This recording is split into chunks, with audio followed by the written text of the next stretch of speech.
there are so many opportunities to live anxious and afraid. You watch the news and see accidents, threats, and violence. There's war in the Middle East, viruses, the pandemic, even what happened here at Lakewood. These times that shake us to the core, that can strike panic and uncertainty. And there are certain forces that would love for us to shrink back and change who we are. From peaceful to panic, from trusting to trouble, from knowing that God's on the throne to wondering what's going to happen. Are my children safe at school? Or what if I come down with the virus? Or what if there's another incident at work? David said in Psalm 23, though I walk through the valley of the shadow of death. God knew there would be some shadowy days, some dark valleys where we don't understand what's happened, where people have done us wrong, we feel violated, or a medical report is not good, a child is off course and it's causing so much heartache. These shadowy times come to us all. But David didn't stop there. He didn't just talk about the problem. Yes, there's going to be trouble, threats, just do your best.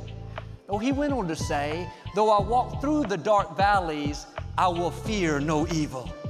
He was making a statement of faith. Yes, darkness may come, but I'm not giving in to fear. There may be trouble all around me, the opposition bigger, the sickness stronger, the adversity greater, but I will not fear. If you're going to stay in faith and not let life change who you are, you're going to have to put your foot down and say with David, I will not fear. Because fear is going to keep knocking at the door. What if it happens again? What if something goes wrong at school? What if you come down with that illness that your father had? When fear knocks, you have to answer with faith. I will not fear. Now, I'm not saying that we won't feel fear, because fear is a human emotion. I'm saying don't let that spirit of fear take over where you shrink back and you quit living, and you quit going after your dreams, you quit enjoying your family. You're too worried, on edge of what might happen, what could go wrong. That's a spirit of fear trying to keep you from your destiny. And the scripture says God hasn't given us that spirit of fear, but of power and of love and of a sound mind. The first thing God gave us to combat that fear is a spirit of power.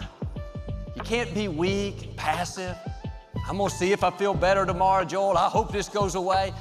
No, when it comes to fear, you have to be bold. I will not fear. And yes, someone tried to bring harm at church, but we will not fear. We will not let the enemy use an event to change who we are, to limit our destiny, to restrict our vision, to take our passion. You are in the palm of God's hands.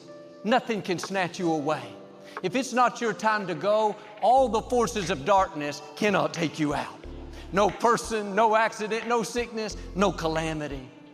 But in life, there will be these defining moments where things happen that can shift us from living in peace to living in fear, from enjoying your life to worrying through life.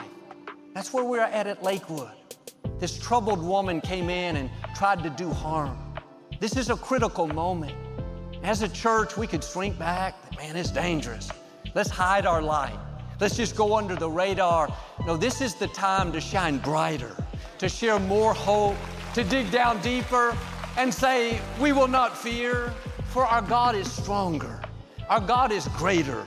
Our God is more powerful. God being for us is more than the world being against us. This is the time to rise up and reclaim what the enemy tried to steal. It's time to renew our commitment to God, renew our love for one another, renew our dedication to serve, to bless, to give, renew our passion for our dreams, renew that determination to become who God created you to be. Let this be a time to stir your faith and move forward and not shrink back. You're not here by accident. God chose you to be here at this time in history. He didn't choose the 90 members that started Lakewood back in 1959 to experience what we've experienced. He didn't choose my father and that generation. He raised up you and me for this time. He knew what we would face. He knew the hurts, the threats, the evil, the pain. Nothing that's happened is too much for you. You are armed with strength for this battle. There is a hedge of protection around you and your family that the enemy cannot cross.